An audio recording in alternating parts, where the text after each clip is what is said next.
We are pleased to host this evening's discussion on the transformative power or potential of artificial intelligence. We are truly grateful to partner with the Museum of Science and Industry for this evening, and we'd like to thank MSI for their support and assistance with tonight's program.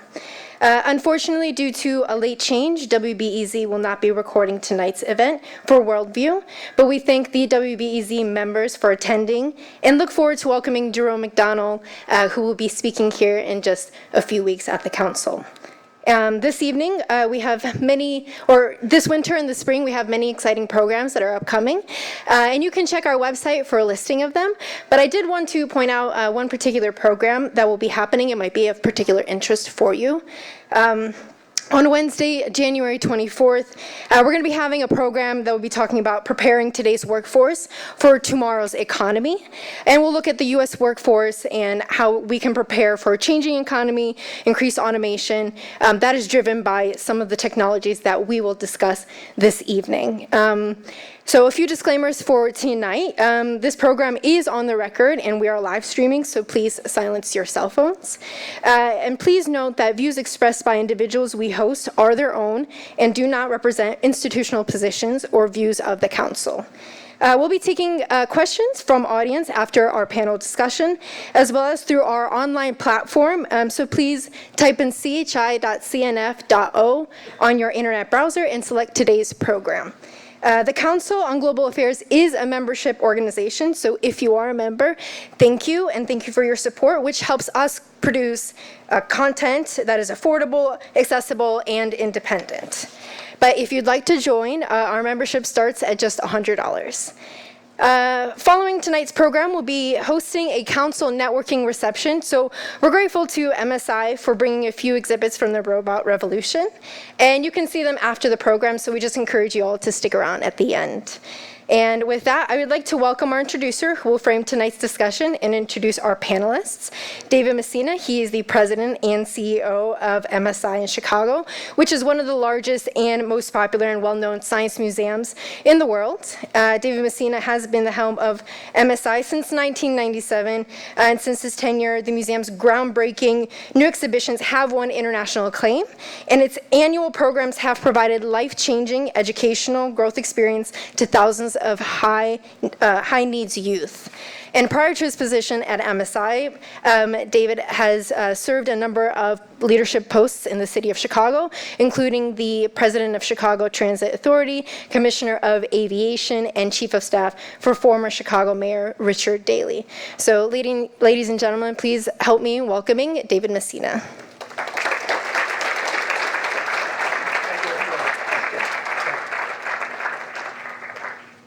Thank you, Victoria. Good evening. Nice to have a full crowd. Must be the cold that's driving everyone in, right? No, it's the heat of this topic. Thank you all for coming. On behalf of the Museum of Science and Industry, I'd like to join the Council on Global Affairs in welcoming you all here tonight. The description of tonight's panel read, "Artificial intelligence promises to transform almost every aspect of daily life in the years ahead. A technology that is being developed and perfected literally as we speak." The title of the session tonight, Hype, Hope, or Hazard? 3 questions that were posed.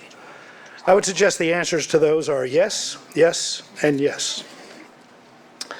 We've seen the beginnings of this already in our own robotics exhibit at the MSI, which features soccer-playing robots developed as part of a global AI competition. These robots play soccer with minimal human involvement, making decisions about how to react, where to kick the ball in real time. It is absolutely mesmerizing and the kids' favorite exhibit kids' favorite part of that exhibit. As an institution, we are focused on the constant evolution of machine learning, which has been going on for a very long time, but never at the speed of today. As we work to provide students with an educational foundation and passion for science and what it can create. Last summer, we had a youth advisory panel with the museum. 26 kids between 14 and 17 years old spent the summer working at the museum, meeting with us, advising us, talking about exhibits, etc., giving their feedback. The number one issue on their minds, and this blew me away, was the future of work These are 14-year-olds worried about the future of work. Not unwise kids. As I've heard since then, 50% of the jobs that those kids will have an opportunity to take have not been invented yet. So what do you study in school? Either computer science or liberal arts.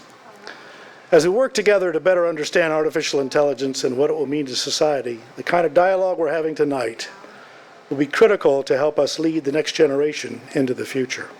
And this is one of only many that will occur. So it's my pleasure to introduce to you two of the nation's experts who can help us all understand AI and what it means for us now and get a glimpse of the future. Vincent Knitzer is the Kimberly J. Jenkins University Professor of New Technologies and a Professor of Computer Science, a Professor of Economics, and a Professor of Philosophy at Duke University. He received his PhD and MS degrees in Computer Science from Carnegie Mellon University and an AB in Applied Mathematics from Harvard.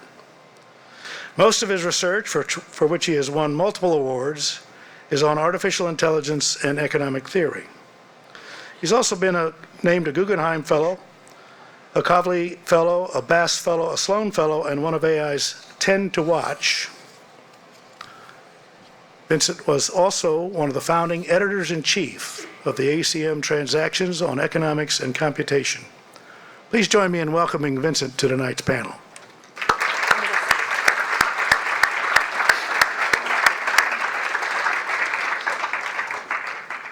Our other guest tonight is David Gunning. Mr. Gunning is an experienced technology manager, has research interests in AI and human-computer symbiosis. At DARPA, David has managed a variety of AI projects, including the Personalized Assistant That Learns program that produced Siri. He also managed the Command Post of the Future, which was later adopted by the U.S. Army as their command and control system for use in Iraq and Afghanistan. Between DARPA tours, he held a number of positions, including senior scientist in the Air Force Research Labs at Wright-Patterson Air Force Base. In addition to receiving an MS degree from Stanford University in computer science, he's also received an MS degree from the University of Dayton in cognitive psychology, as well as a bachelor's degree in psychology from Otterbein College. Please join me in welcoming David here tonight.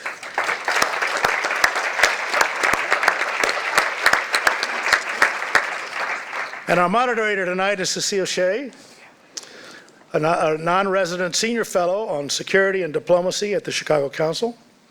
She's also the president of Wakaru Communications, a special advisor to the Council's Next Generation programs. Prior to moving to Chicago, Cecile served as a U.S. diplomat for over 2 decades, spending much of her time in Asia. Her current research focuses on non-traditional security threats, including unemployment, economic displacement, and demographic change. Please join me in welcoming Cecile, who will now get us started. Cecile? Thank you again for coming tonight. Cecile? Thank you very much, and thank you to the museum, which I believe brought along some robots. And at the conclusion of our conversation, which is going to last for about the next 55 minutes or so, we invite all of you to be the guests of our Young Professionals program. Have a look at some of the robots, have a drink if you would like. The bar will remain open. So this is going to be a really good evening. This is a multi-generational audience. So I'm guessing that for some of you, the first inkling that you may have ever had that artificial intelligence held great promise, but also a certain amount of peril,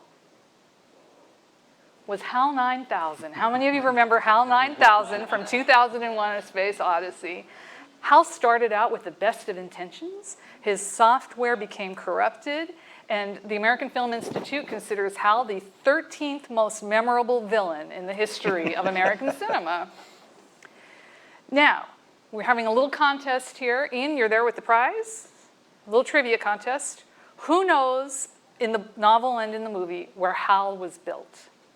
Champaign-Urbana. Oh my goodness. There you go. Excellent.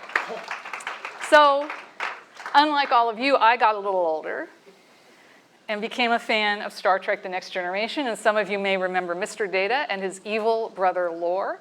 Data was the robot all of us would like living in our homes, dusting our furniture, taking care of our pets, being friends with. Lore wanted to destroy humanity.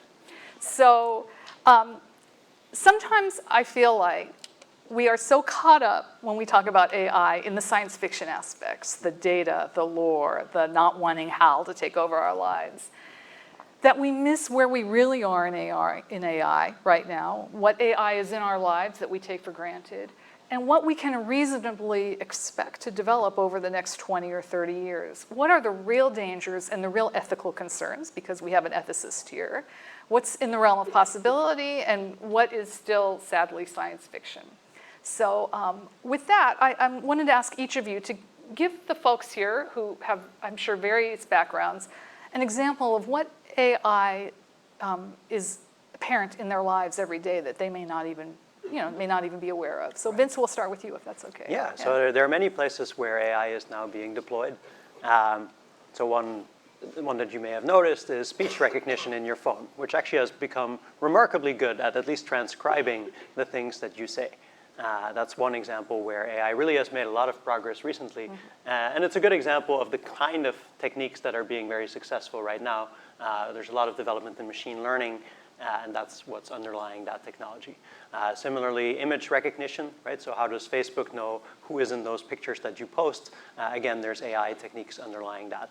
We're hearing a lot about self-driving cars these days. They're not quite everywhere on the roads yet, but they're getting there. So that's another example. Game playing is a popular topic, right? So most of you have seen AlphaGo at some point. So that's another great example. So there are really many examples. There are also things that you might not see as much, applications to security in airports and other places that are a little bit behind the scenes, but are very valuable as well. Thank you very much. So Dave, the man who brought us Siri, Right. what do you think are the exciting developments that are ongoing right now in AI, and what can we expect? Well, I think, as you mentioned, machine learning is the hot topic now, and deep learning in particular. That has been the last breakthrough. That's created this latest AI summer. Those of us who've been around this for a while have seen several AI summers, which are usually followed quickly by an AI winter, right? And it's just the nature of AI, because you imagine these computers have real human intelligence. It just, science fiction people go wild, the press goes wild, everybody imagines all sorts of capabilities they think are there, but they aren't really. And that, as a result, there'll be a little breakthrough. In the 50s, they created a program that could prove the mathematical theorems in Principia Mathematica. That was one of its, right? Which people thought, that's the highest level of human intellect. These things are around the corner. And it wasn't long after that that 2001 was created from that sort of AI summer, right? And that was how I got interested in AI, watching that when I was 18 years old, right? So it's really a hallmark. Although here is Siri, as I said, one of the programs that came out of one of my DARPA programs 10 years ago, you couldn't imagine Siri actually running a spaceship, right? And that was, plausible when 2001 came out. So there's always this huge gap between the fairly primitive intelligence we're able to put into a computer and what human intelligence can do. And I think that always gets us into trouble. As soon as we make a little progress, we imagine that general human intelligence is around the corner, and we're not anywhere close. So when is there going to be a robot that can dust my house? Well, maybe your hands are an amazingly complicated instrument. You know what I mean? You might have an automated accountant and a lawyer before you have a robot that dusts your house. See, that fascinates Right, me. so- Or even a surgeon, right? Well, the surgeon will. Interesting. Vince, you mentioned facial recognition software, Right. which brings up a serious ethical issue, right? And we've seen in China recently where the Chinese government can tell every single person who is walking down a street at a given time. And because there are no protections on privacy or unreasonable searches in China, that is completely legal. But even beyond that, I lived in the UK where there are cameras everywhere. And in theory, while they might not use facial recognition software, they could if they wanted to and figure out exactly who it is who's walking down the street. So talk about some of the big ethical concerns that you see out there with artificial intelligence right now. And we see this already, that companies like Google, Facebook, Amazon, LinkedIn, they can create quite accurate models of us, what we're interested in, who our friends are, what our career aspirations are, what we might like to buy, all these things, right? But they're still somewhat limited in the kinds of data that they have available. If you really start thinking about putting cameras everywhere, combining that with face recognition software and other techniques, and in general combining all kinds of data about people's lives, you can build up very detailed profiles, which might help you detect people who are engaged in criminal behavior or unethical behavior, so there might be some benefits. You can probably also figure out what people's political leanings are, and that might be a concern. So this might become a kind of society that we've never seen before in history, and we don't know exactly how that's going to turn out. And I think even here in the US or in other Western countries, not the exact same thing is likely to happen, but meanwhile, somewhere maybe in the private sector, very detailed models of us are being made, and you might reasonably have concerns about that. I have to say, Facebook ads used to be laughable, right? The things that they would think that, they didn't even get my gender right half of the time. But, every other ad for me now is pink shoes, and so they clearly are figuring certain things out about their clients there. And so it does seem like this type of technology has improved pretty dramatically in just a few years. Would you agree with that? Oh, sure. And again, if they have enough data, which they have because they watch what you do on Facebook every day, right, they can build pretty accurate models through these machine learning algorithms. So there is a need, and the technologists are neutral on how this is used, right? I was just at a meeting last week where with several of these companies and other researchers trying to work on the problem of fake news. What can you do to correct that, right? So there's some obvious things where if somebody's creating a false account under a false name, you can stop that. But the rest of it gets to be very murky ethical territory. What is the right thing to do? When should you suppress a story? And the technologists are kind of looking for somebody tell us what the rules are, and we can implement, algorithms that can follow that. So there's some discussion online now that part of the problem is that these companies need to hire more than STEM people, that they need ethicists, they need journalists, they need historians, sociologists perhaps, to provide different viewpoints on the technology that is being developed. You are a Renaissance man, if ever there was one, Vince. Philosophy and computer science and economics. So what needs to happen to meld these ethical and legal and other questions and debates into scientific advancement? And that's difficult. It's definitely something that's on the mind of a lot of people in the scientific community and also in these companies, right? Somewhat recently, they put together this partnership on AI between these high-tech companies, and that led a lot of people to be concerned that, look, these companies are just trying to police themselves. Maybe they won't do a very good job. But I think there is a bit of a problem that on the governmental side, there aren't necessarily the people there who can sensibly make these rules for them. Also, there are so many different aspects to this, right? There are issues of bias, right? For example, if, let's say I have an employee who his job for me is to actually take resumes and decide who I'm going to interview and who not.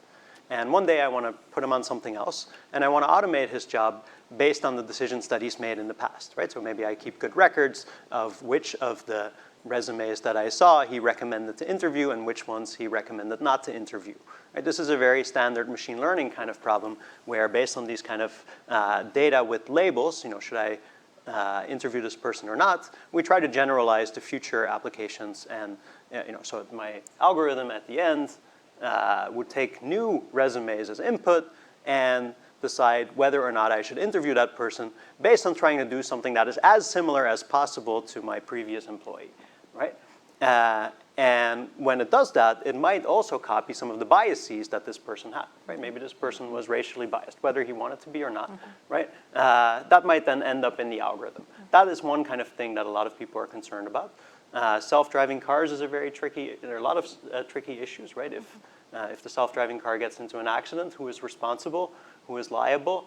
Especially because the components for it might come from all kinds of different places. There's the data over here, there's the software being developed over here, and meanwhile maybe the user set some settings that also affected things, right? So where does the liability lie? Right. These are very difficult questions, and I think the framework isn't quite there yet, and we need to keep discussing to make sure that that framework eventually gets realized. So, Dave, you work for the Defense Advanced Research Projects Agency, which is perhaps one of the largest R&D funding organizations in the world, I think. So you do your own research, but you also provide grants and partnership programs. Is that correct? Yeah, we mainly manage research projects. Manage research projects all around the world. Right. What kind of ethical tools are used at DARPA when you decide what to fund, what to move forward on? What kind of input is there?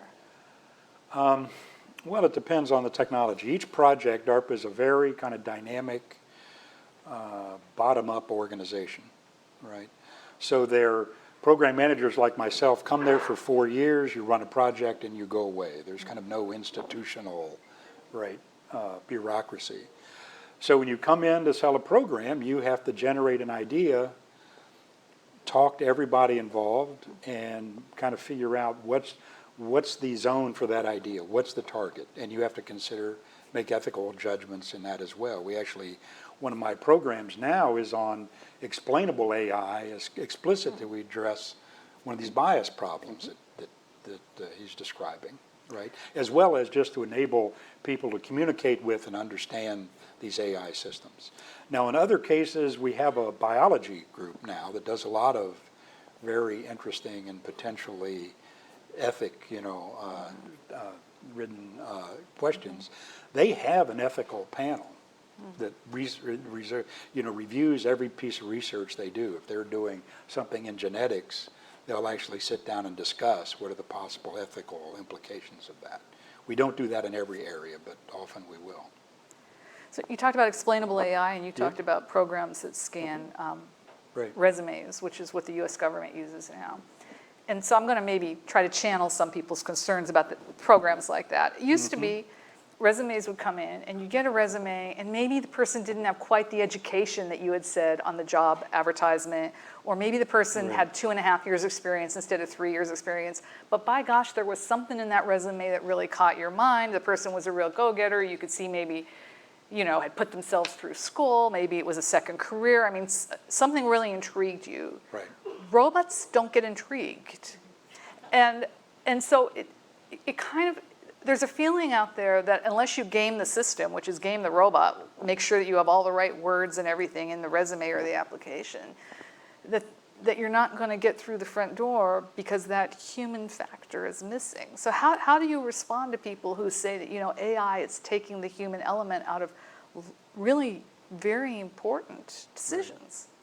Yeah, either of them. Yeah. And honestly, it's not always clear that the human element is a good thing, right? We might have systematic biases. True. No, that's fair. True. Right, and I think this is another point that in my imagined machine learning example where I have replaced my employee who used to scan resumes with an algorithm, depending on how this algorithm is written, I may be able to figure out that it's biased in various ways.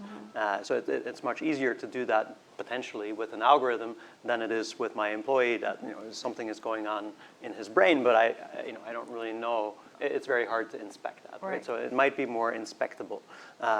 Also, algorithms might come up with other patterns, right? They might realize that certain things are actually very predictive of somebody being successful that we traditionally would not have thought as being predictive of that. Maybe we're just looking at college GPA, that's such a prominent thing, right? But maybe it's not actually the right thing to look at. I hope it says something, but maybe there are other things that are more informative or give an alternative way for somebody to prove themselves that in the current system is actually not able to do so. So there is a lot of potential there, right? And you say that AI cannot get intrigued. Maybe all the human emotion of intrigue is not there, but certainly algorithms can be coded up in such a way that they might say, well, you know, I don't really know much about this kind of person. Let me take a chance. Let me learn something about whether this is a type of person that does well. So that we would consider that exploration by the algorithm. That is something that you can definitely code into an algorithm. And so in that way, it might actually give new people chances to prove themselves. Good point. Wow. Yeah, so I got several comments. One, you know, anybody uses these things, if the employer is missing out on a great person, that, you know, that there is some self-correction here, right? They don't want to blindly follow these. Although a lot of times when I've seen these things used, it's often you might use the automated system to clean out the ones that are obviously not qualified and pull out the ones that are obviously qualified, and you let a person look at things in the middle, right? Which would be a more sensible way to do it. The other thing is, about to make a comment on the intrigue part, if you trained it with the right data on what you thought was intriguing, it's likely to pick up a signal and mimic that, right? So if you had very successful employees that didn't quite have the right education, that didn't quite have whatever, and you had enough number of those, enough instances, the algorithm could mimic your intuition. So then how far away are we from the next point, which will be the computer can learn itself that it's missing really good employees and that it should change its own algorithm? Yeah, that's in general really tough, right? To some extent. These systems don't, people are doing research on that, but they often don't even realize they're outside of their territory, right? They've been trained on one set of data. If the new data comes in as different, it's out of a different distribution, as the statisticians would say, the algorithm has no idea that's true, right? And you really need a human. That's where a lot of our work at DARPA now is on human-computer symbiosis. We think you always need, and in a lot of these, especially defense applications, you need a human in there managing things and checking things, and you need human intelligence to kind of monitor the sanity of what's going on.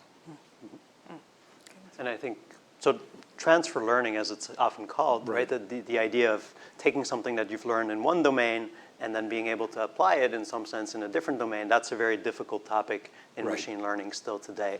That being said, I do want to point out that as long as we have some kind of clear measure of how well, let's say, somebody that we've hired is performing, and the algorithm is able to gather enough data along those lines, it could, in principle, pick up on lots of interesting things, maybe even things that would be very difficult for a person to pick up on, just due to the way that Yeah, we it reminds me of Google used to have this test for new employees.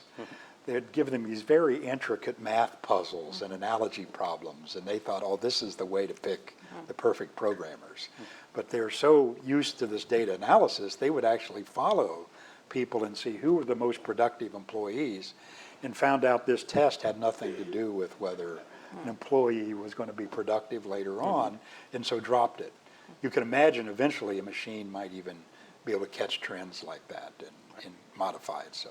So should applicants to any company be told ahead of time that an AI machine will be making the first, second, or third cut? What about if I'm applying for a mortgage? Do I have a right to know that a human being is not making the decision? Well, I think so, absolutely. I understand there's a law in the EU now that will require this kind of information. And that they're very interested in this explainable AI topic for that reason. And I actually know that a lot of companies that do credit ratings, I'm not sure about employment screening, are very interested in how they can generate explanations of what the algorithm has done so that people do have that transparency. So let's take a little poll. How many of you think it's very important to be told when a computer is making a decision versus a human being along the process? Interesting. Is there anybody that doesn't think it's important? I guess might be okay. Interesting. Very good. There is a slight generational difference, but not too much. I mean, yeah, so. I wonder how much of that is we'll get used to it. I remember when Netflix first started recommending movies to me, I thought it was creepy. I thought it was the creepiest thing. I did not like it at all, that it compute. And now I'm so used to it. I'm like, Amazon recommends things. Everybody's always recommending things to me. So is there a certain amount of we just kind of get used to things and so there's this AI creep and we don't even realize how much of it is in our lives? Right. Sure. And certainly, you would expect it to depend a lot on the particular application, whether it's appropriate to use AI, right? So you mentioned things like applying to it for a mortgage, but meanwhile, AI is also being used maybe for sentencing decisions, who gets out on bail. Right.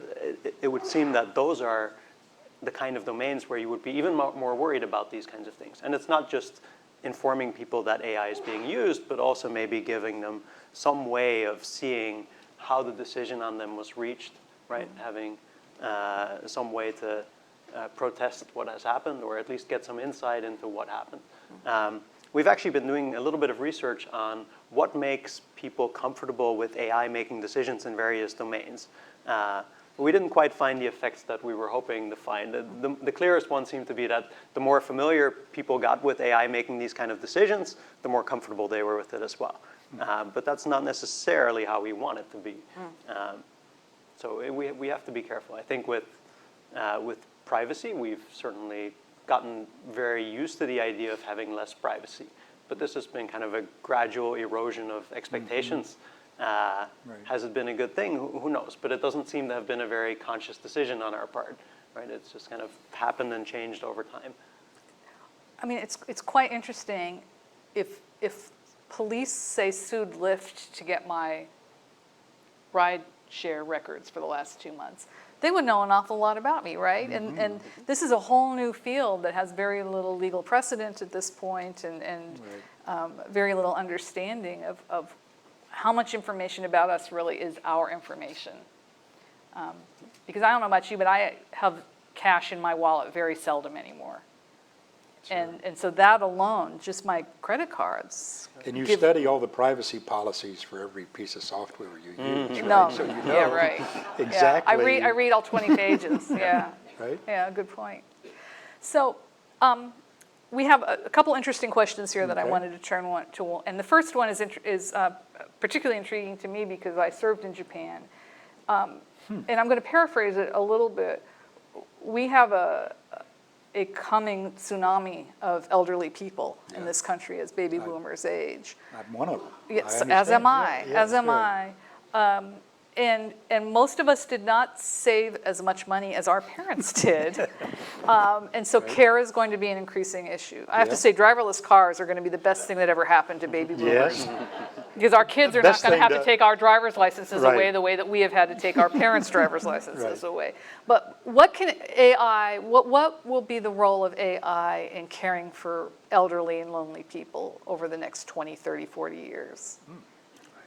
And I think it gets back to the issue of what is AI good at these days and what is it not good at. AI these days is very good at any kind of task that is sort of very repetitive, that happens, maybe not the exact same task, but versions of that task happen over and over again. It's in a very clear and clean format. You kind of know what to expect every time. There's some kind of clear measure of how to evaluate how your classification or whatever you're doing in this task, whether you're doing a good job or not. Those are the kinds of things that AI is getting really good at. What AI is not good at yet is kind of having the broad and flexible understanding that we have of our world, especially kind of our human world, our social world. And there's a lot of things that are tied together with that kind of common sense reasoning. Right. So I think if you're expecting these elder care robots at this point to really take over everything that a nurse does, I think you're going to be disappointed.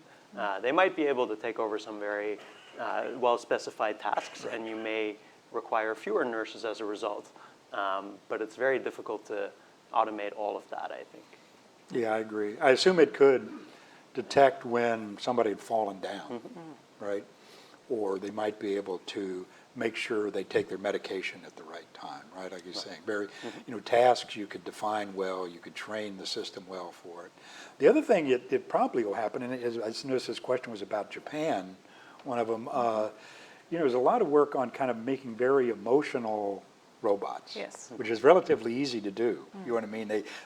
You just give it big eyes and a nice smile, and people will talk to it forever, right? So there's probably some emotional connection, right, that you can. Well, they've created a robotic cat. I don't know if you've seen this. I haven't Have you seen seen that this? A one, but robotic right. cat that you have to take care of. And those of you with elderly Oh, parents sure, know right, that right. one of the things they miss is kind of having something to do, Right. something to take care of. And so this cat, you have to remember to take it outside. You have to remember to pretend to give it milk. I mean, you have to. And it Right. actually turns out it's very good, particularly for people with cognitive issues and the elderly. They like taking Yeah. care of their little cat, and they can't kill it. So, you know, it's really a good thing. Yes, I think Well, your I point. imagine there's a lot of interesting applications we can't Yeah. imagine like that, right? They Yeah. don't require deep intelligence, Yeah. but you can create a little toy, if you Interesting. will. Very Right, interesting. yeah. You mentioned employment, I think, Vince, and this is something that I think a lot of us here have talked a lot about. Right. There are whole professions that are going to go away. There are Yeah. other professions that are changing markedly. There's already a lot fewer lawyers going into the field because AI can do tasks. A lot of routine, boring tasks, but still tasks that lawyers used to have to do. Accountants. I mean, we could Right. just do a whole list. Some surgery, especially microsurgery, Yeah. may be done by robots soon. So what is a 22-year-old to do? How are they going to prepare for the future? Or even, let's take, what is Yeah, a yeah, right. 16-year-old supposed to do to prepare for a future where we don't know what jobs are still going to be out there in 15 years? And I think this gets back to the same point from before, right? That what AI is good at is these kind of very cleanly described, easy to evaluate tasks. So if you're going into a career where that's mostly what you do, these were very well-defined tasks over and over again, you might be in trouble, right? And this could be anything from evaluating mortgage applications to classifying medical images to flipping burgers, right? Those are all good candidates of something that's very repetitive and easy to evaluate. But for most professions, those kind of tasks are maybe part of the profession, but not really the whole profession. In fact, my sister recently got married to a radiologist, so I thought, oh boy. But he doesn't seem too concerned, and I think maybe he's right, that he is actually kind of excited that a lot of what he considers to be the more boring parts of his job will get automated, so he has time for the more interesting parts. So that, I think, is going to be the more typical scenario. Now, that still means that you might need fewer people to do the same amount of work that you had before. Similarly, you mentioned law, right? I really don't think lawyers are going to go away anytime soon, right? Some tasks that they do, finding documents that seem to be related, AI can be very helpful there and maybe reduce the workload there. But generally coming up with an argument and interpreting the situation, those are still very difficult things for AI to do. So that's not going to go away anytime soon. So in terms of what kind of professions to prepare for, I think it's good to focus on professions where you need kind of a broad understanding of the world, and have to be able to think a little bit flexibly and creatively. Maybe if it involves a lot of interaction with other people, that's probably a good sign that your job will be around for a while. Dave, do you have anything to add? Yeah, it's an interesting question, right? And agree with what he said. The people that are knowledge workers, that are in creative jobs where you're making a lot of judgment, they're going to have AI tools that will make them 10 times more productive, and they're going to have interesting lives, right?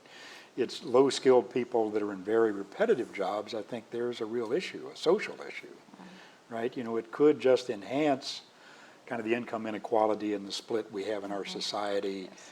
And there's not a technical solution to that, but there needs to be an economic or some new economic model, some way to handle that, I think, right? And it's remarkable how little discussion there is at this point of this really massive change in the labor market that is coming not just to our country, but to every country in the world, including ones that are a lot less stable than ours are. I think someone mentioned talking about international stability as That's a right. result of this. It's huge. That's an issue. If you have a country where already 25% of the young men are unemployed, Right, what are things going to look like 25 years from now? right. That's a really interesting answer. Thank you. Thanks very much. And I'm sure there's a topic that, you had this argument when the Industrial Revolution came, and the Luddites wanted to stop Yeah. technology. And over time, you created more jobs than they had before. So that's kind of the argument. I'm sure you participate in this, right? Will that happen this time, or is this different, and so many jobs will be eliminated, and there won't be a new batch that come into play? And even if that happens, how long will it take for that change to occur? So I think those are issues we need to worry about. And it's a challenging question, right? Right. So my sense of it is that, human jobs won't go away that soon. Yeah. And there will still be things that we would like people to do, and people will shift into those areas for a long Okay. time. But there might be a lot of short-term disruption. Right. And there's also a concern that we kind of keep having this disruption going on all the time, right? If technological progress keeps going at a high pace, do we ever kind of reach an equilibrium again, or are people just, running after the few remaining jobs that are still there? It's hard to predict those things. And the change used to happen over kind of generation size lifetimes, right? So, your children could prepare for a new job, but now it'll happen so quickly, you don't have time to prepare for that new job. So all these young people that we're encouraging to study coding, Yeah. is that a field that is going to exist 15 years from now? I think Well, so. it's not a bad skill to have, but eventually that will be automated, and there'll be people doing architectural design of things, managing the automated coders, right? Okay. It just keeps. Yeah, I'm moving. somewhat skeptical of that still. I think Okay. I think there will be programming jobs for quite a while to Well, come. I agree. But they will change a little bit, right? Right. And you might use machine learning or other things to, instead of code things the way that we do now, we might demonstrate things. Right. I still think there will be, in the foreseeable future, there will be a lot of demand for people who know how to program well. Right. But that profession will change too. So let me ask you, do you have an Alexa in your house, or what's the Google version of Alexa? I Google forgot. Home. Google Home. I mean, I'm a little parent. I commit. I don't have one. I feel like it would be spying on me. So I'm curious if you guys. I don't either. I have one, we turn it off because it's so stupid. You know what I mean? And I actually don't use Siri that often for the same reason, so I'm amazed you got here tonight. well, I use Google Maps, and I use Uber, right? But I didn't ask Siri for any of those things. But anyway, yeah, I think the privacy thing is where you're headed is a big issue, it is. right? It is, exactly. And I think for the most part, these companies are trying to not, they're trying to keep your data private. I know with Apple, the people that I worked on my program that then went to Apple to work on Siri had huge problems that they could not see what people were saying to Siri because Apple had such a strict privacy policy. Although they don't monetize it the way Google and Facebook and other people do with advertising, right?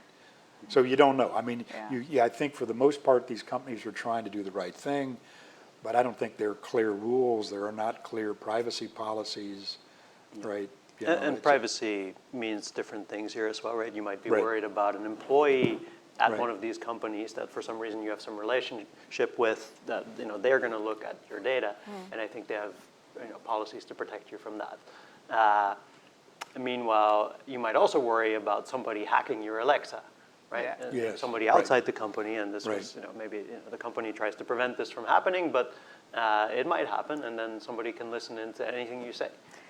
And maybe is there an AI solution to that? So if someone can hack my Nest thermostat and find out if I'm home or not, and then come rob me, which is, I suppose, theoretically Right, possible. right.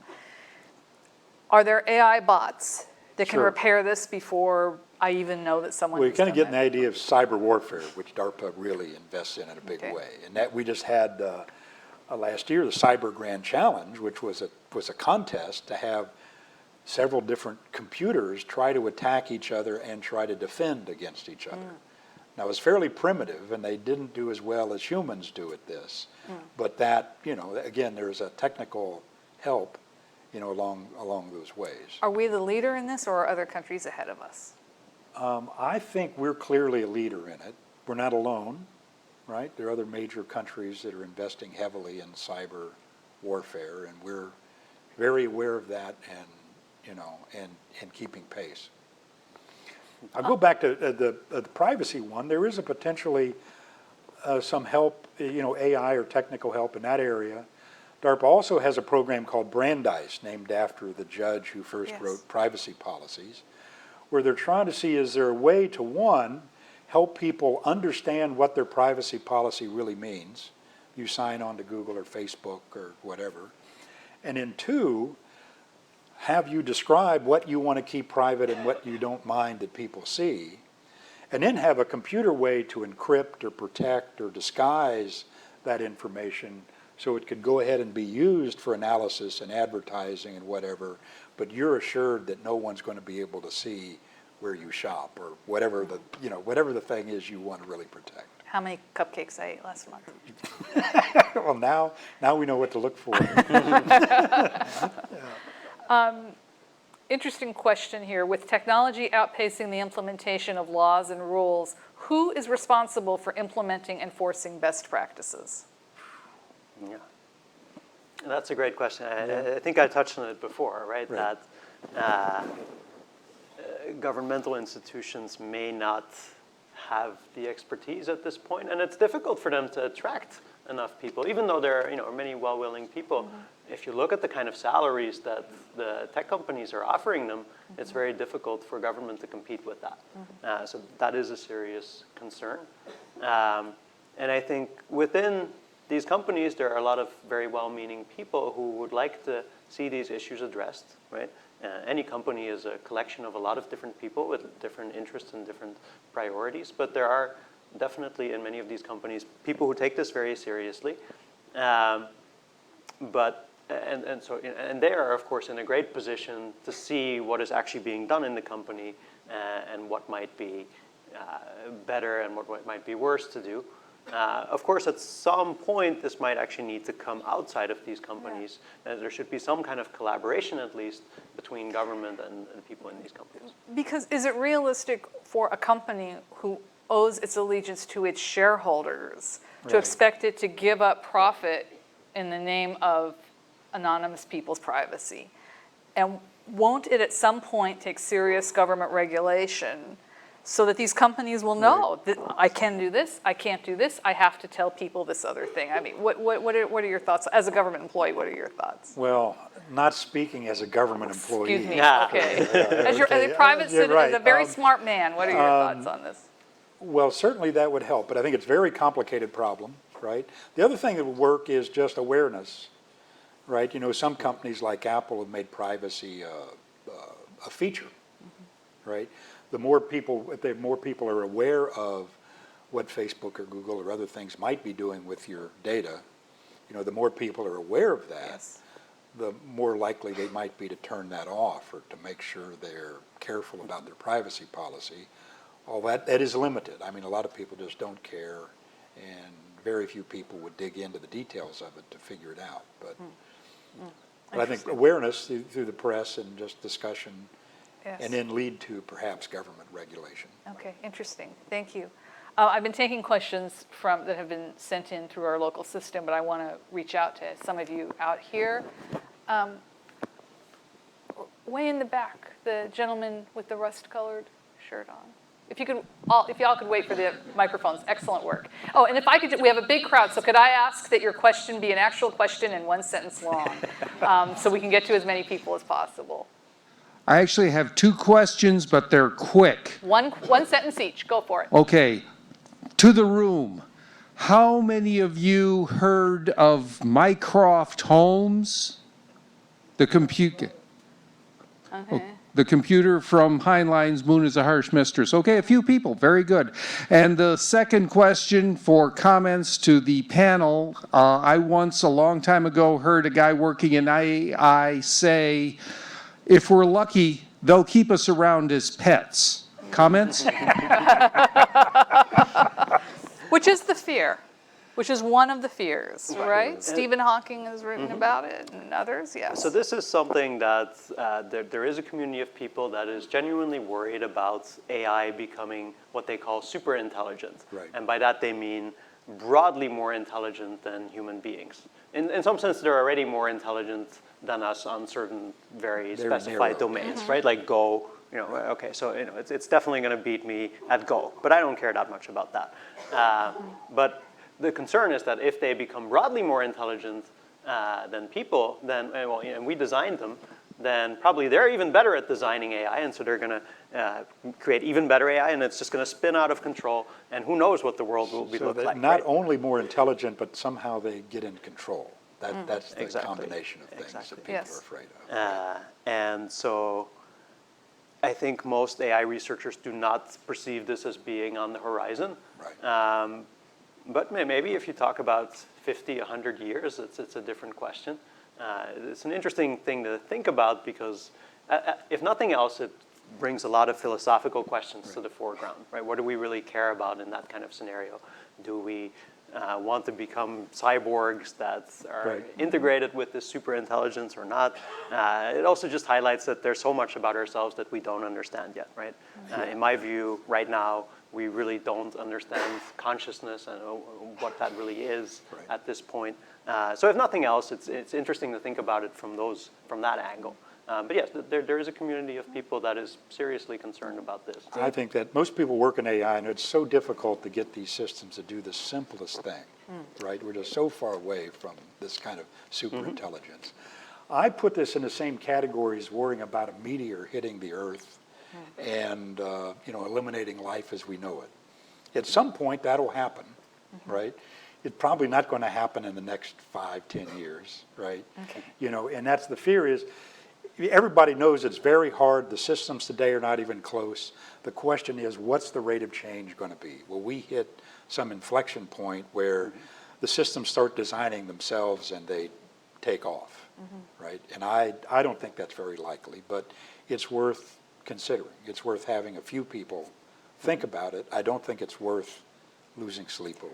So if that's not worth losing sleep over, what is worth losing sleep over right now? In other words, what should we in our government be worried about in terms of AI? I think the jobs thing is the biggest issue to me. That's certainly very much on the horizon, right? I think sleep is important. Please try to get enough sleep. But yes, I think that is one of the ones that's definitely nearest on the horizon. The surveillance issue, I think, is also a serious one. Yeah. Maybe not so much right here in the United States at this point, but certainly in other places. I think that the issue for us is we could have much more automated surveillance than we do, but we don't because of privacy concerns. But if terrorist threats get to be worse, it's something we have to have a pretty detailed, deep discussion about how do we want to manage that. It won't be a bumper sticker conclusion one way or the other. It's going to be kind of a complicated decision to figure out how to balance privacy and safety. And should privacy be important? I think. Yeah. It seems to me, and correct me if I'm wrong, but it seems to me that young people are much more open to strangers knowing everything about them than I am. Right. And so there is a generational divide, but I do worry about the amount of information that is out there about us and how it could be used 20 years from now, for instance. Yeah. I think another one that's actually somewhat related to that is disinformation. Yes. Right? I think AI is very powerful at creating fake information that people are likely to perceive as real because they have models of the people and what they are likely to believe.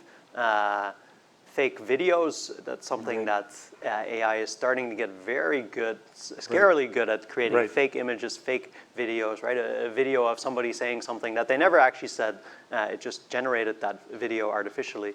If you combine that with kind of sophisticated kind of marketing-like approaches towards spreading information among people, that is a little bit scary to our So how do we political process inoculate as well. ourselves against that? Good. So, education and thinking a lot about what the source is of the information that you're getting, being skeptical, right? I think you always want to be skeptical no matter, even if you feel pretty comfortable with the kind of news you're reading, I would encourage being skeptical and try to get news from different sources. Probably, things we do to keep track of the pedigree of information as it flows through the system. And DARPA actually has a program called Metaphor on trying to detect fake images. But it's very difficult because the new deep learning GANs, generative adversarial nets, can produce, as he's saying, almost undetectable fake images of things. Wow, So, that's frightening. Yeah. That is frightening. Yeah. Oh my gosh, so many. The gentleman in the green sweater has had his hand up for a very, is that you, sir? Is it not green? It's these weird Japanese LED lights, I'm sorry. Okay. So I actually have a candidate for One sentence. something that we should be Okay. worrying about.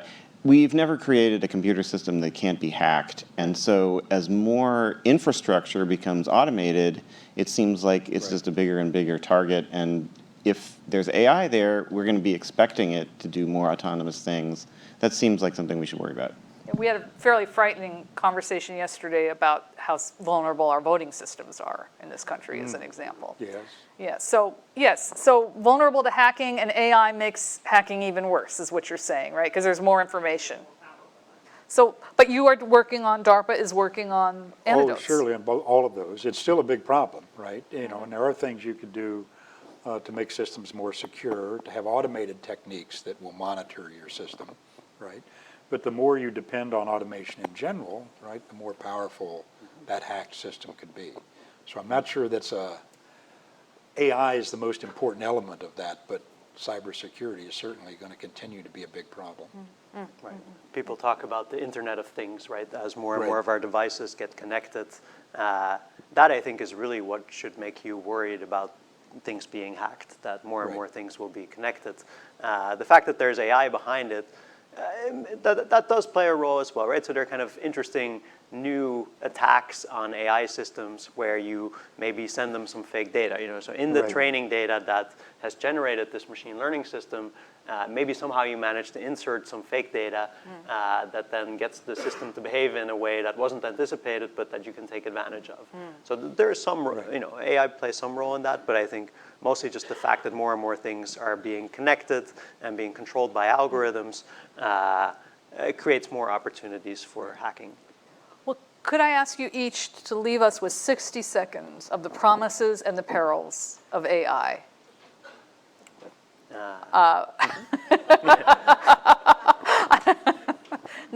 Or one or the other. Okay, I'll make it a little easier for you. And we just got a question about sex bots. Yeah, Yeah, there you I go. wanted to get to this ethics and The sex ethics bots. of sex bots. I have been staring at that. I feel like I have had so much, you know, unwanted information about sex coming into my ears. For the last 2 weeks, I was going to miss that one. But you're welcome to talk about it with the robots. Oh, okay. So, Dave, why don't you start? What do you want people to know? Well, there is this, you know, generation of technology based on machine learning, where I've heard one, Andrew Ng, one of the experts in this area, is always asked, what can it do? What can today's AI do? And he says, anything a human can do in less than a second, like analyze an image, listen to speech, kind of very simple perceptual tasks. And we have no idea where the applications of those will go all over the place, right? Like looking at x-rays and skin cancer and, you know, and things like that, they're going to be really powerful, right? I think that, of course, the perils are, we've discussed a lot of the perils. Those things can be fooled, right? People are beginning to combine that techniques with autonomous systems, right? Now, I think many of the fears about that, having a drone that would fly around and recognize faces, that's not here yet. That's Hollywood, that's science fiction, right? But at some point, that'll be a new kind of weapon that we'll have to deal with. Interesting. Yeah, so first of all, I want to echo all these comments. I think, so there's a lot of promise, right? That this technology can make our lives better in many ways. We can have advances in medicine, many other areas, right? Self-driving cars, if they really turn out to be much safer, that will save a lot of people's lives. Right. Even military applications, right? More careful targeting might reduce collateral damage. That's an important thing potentially as well. Another thing is that we can really maybe get a better handle on what the procedures behind various judgments are, right? We talked earlier about resume screening, and that it actually might give new groups of people an opportunity, that it might allow us to detect bias that was there before when people made these decisions, but was kind of hard to tease out, and whereas the algorithm, maybe you can actually inspect what is going on. So there's a lot of potential for good. At the same time, there's a lot of risks that, again, we've mostly talked about here. Again, autonomous weapons is one concern. You're right that it's not quite there yet, but one can imagine it. That is a technology that I can imagine materializing if somebody puts enough effort into it. And maybe it won't be the United States that does it, but maybe some other party If some other party is less confident in its ability to be successful on the battlefield, Right. less worried about collateral damage, less confident that it can maintain communications between a remote operator and a drone, they might be more inclined to pursue these kinds of things. So that I think is Although there are, and we have several programs on the defense against those sorts of things. You don't, right? So these are still relatively stupid little devices, right? They're not indefeatable. So But it's a new area. It's a new weapon on the battlefield we're going to have to address. And what we're talking about, currently drones, there's some person staring at a screen running the drone Right. from 1,000 miles Right. away or 500 Right. miles away. An Right. autonomous drone would say, we're sending you out to do X and Y, go do it. Go do it. Right. And we are not there yet, but you're right, it would raise all sorts of ethical and other problems. Well, I think, yeah, there is this whole, the U.S. government will not give any of these autonomous systems lethal power. Okay, There's always a human in the loop. right, But Russia will not worry about that. right. Right. Right. And so we're not there yet, but that's a concern And that would on be the room, horizon. and this is probably for another council event. This is why the laws of war, which have not been renegotiated since right after World War II, probably need to be updated to deal with these new threats that are out there and new Sure. capabilities. Well, if you can get everybody to agree. Yes. You know, that's the That's always the issue. challenge. Right. But we right. have in the past, so we could again, I think. Yeah. I want to thank all of you. Again, as I mentioned, the young professionals are having a meet and greet, and you're all certainly invited. Are the robots, where are the robots? They're coming out, the robots will be coming out. The bar is open. Thank you all for participating tonight, and we hope you come back soon to many more council events. So, and thank you to both of our guests.